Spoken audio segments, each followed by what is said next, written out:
There are two primary issues at stake here. Firstly is the obligation not to pollute areas beyond your jurisdiction and to ensure that the pollution within your jurisdiction does not spread beyond the area. In other words, a very clear, very long-standing obligation not to allow pollution to escape from your own country to the high seas or to the waters of another country.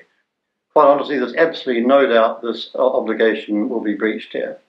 There's also a general overarching obligation under the UN Convention on the Law of the Sea, which says states have the obligation to protect and preserve the marine environment, again, not being implemented here. And then the second big concern is the lack of an environmental impact assessment. International law is, again, very clear.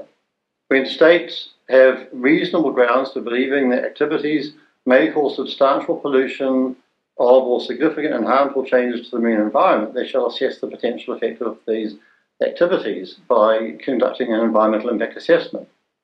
What we have seen is not an environmental impact assessment. Japan hasn't carried out full consultations with neighbours, and there are alternatives. We haven't touched on that, but for example, the tritium, which is the radioactive isotope which we've talked about here, short half-life, so if it was left in storage for another 12 years, that would improve the safety.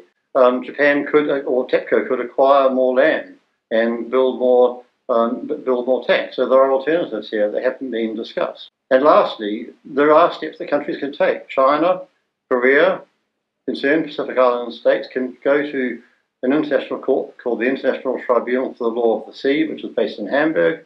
They could obtain an order called, essentially it's like an injunction, and they could get an order, for example, requiring that Japan consults with its neighbours, does not cause serious harm to the marine environment, and so on.